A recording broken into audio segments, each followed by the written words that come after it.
Today we would be talking about what is an essay. Essay, if you ask me, I would say that it is a sub part of a prose writing, a writing in verse and a writing in prose. So it is not a writing in verse, it is a writing in prose, and it is a sub part of the prose writings. And we can say any brief composition. It is brief because it is different from dissertation or treatise, and it is a brief composition that discusses a matter or a point of view, and it somewhere tries to persuade you, or force you to accept the thesis and on any subject. But it is different from treatise and dissertation in a way that it is not all that long, or it is not all that systematic, or it is not all that put in a very technical way, that a very formal hypothesis is being adopted, and that formal hypothesis is being rejected or accepted in the end. It's not like this, because in a dissertation or in a thesis, what would you do is you would start with the hypothesis and you would build arguments, and at the end maybe you would reject that hypothesis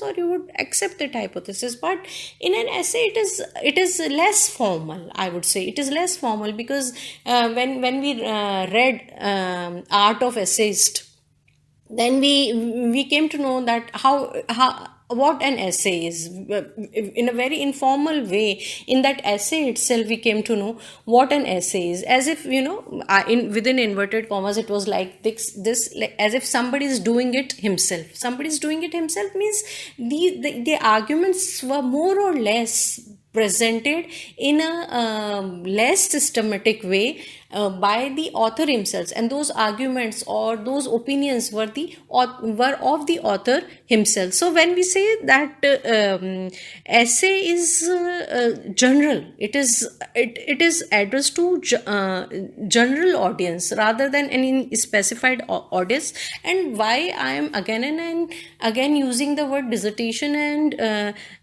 treatise or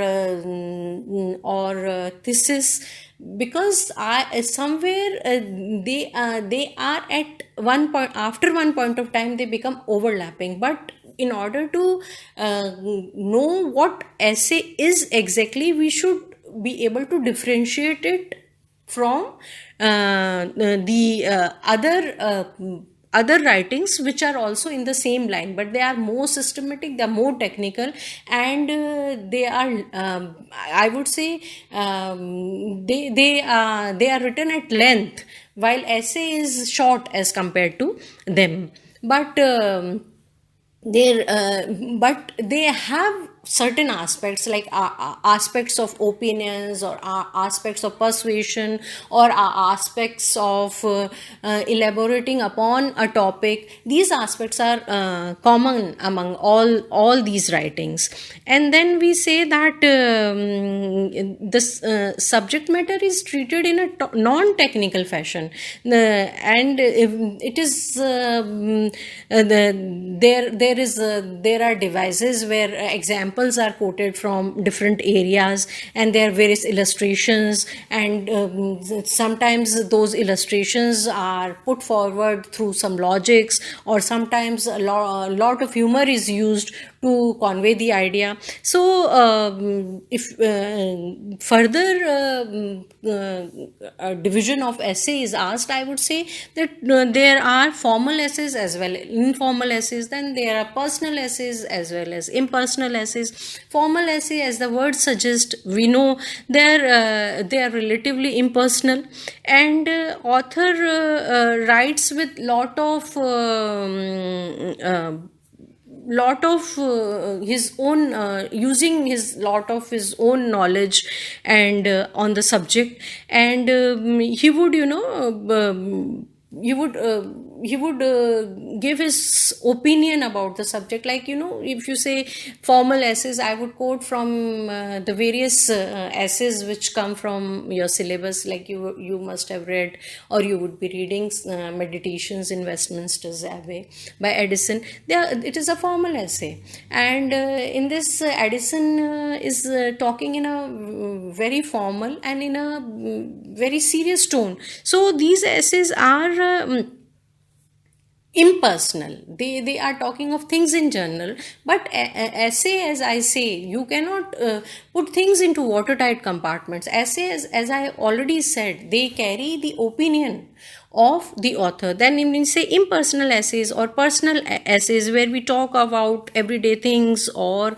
public affairs, which are which give a sort of humor to the author, and he writes about them, and the author is very relaxed in his tone, and he's at times sarcastic or whimsical, and he's writing about these essays. So when we talk of how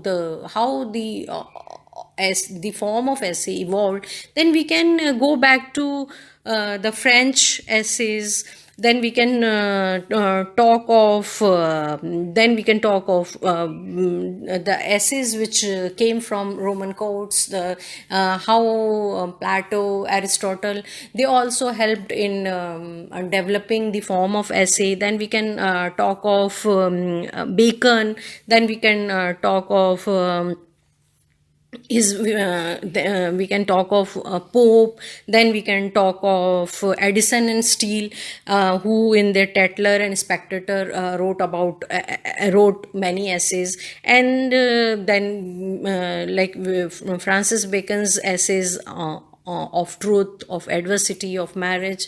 They are, if you read these essays, they are called very aphoristic essays. Means in very small lines, he would tell you the great truths of life. And when you read Addison and Steele, you would see their art of characterization in those essays, and how they paved way to the novels later on, and how they were sarcastic and they were humorous at the same point of time. When you talk of the essays of Charles Lamb, they are very personal essays. When he talks of his dream children, and he's very personal and he's very autobiographical, and we can say that the greatest examples of personal essays. And greatest examples of autobiographical essays. And when he talks of chimney sweepers, these essays, his essay on chimney sweepers is personal as well as impersonal, because he's talking of chimney sweepers, he's talking of the child labor at that point of time. In a way, it is a public issue, and the way it has been exposed is very personal. And he has quoted his experiences or some personal incidents in that essay. So these essays by Charles Lamb can be called personal essays. Then we can talk of essays of Hazlitt. Then there are essays of E.M. Forster, Orwell, J.S. Mill on liberty. So all these essays, if you talk of Mill on liberty, they are very formal essays. They are talking about political issues, they are talking about rights, they are talking about liberties of individual, how a society could work well. So they are very formal essays, but they are different from dissertations or any sort of what we would say that they are any sort of documentaries or technical efforts which are systematically taken to propose something or to reject something. So, so far, we conclude that essays are part of prose, and they are different from dissertations, and they are written most of the time with the views of the author himself, and they express a point. They persuade you to accept that point, and they deal in a relaxed or in a humorous way with the subject, and they would employ various examples to emphasize their points, and they are basically comparatively in length smaller works than dissertations. Thank you.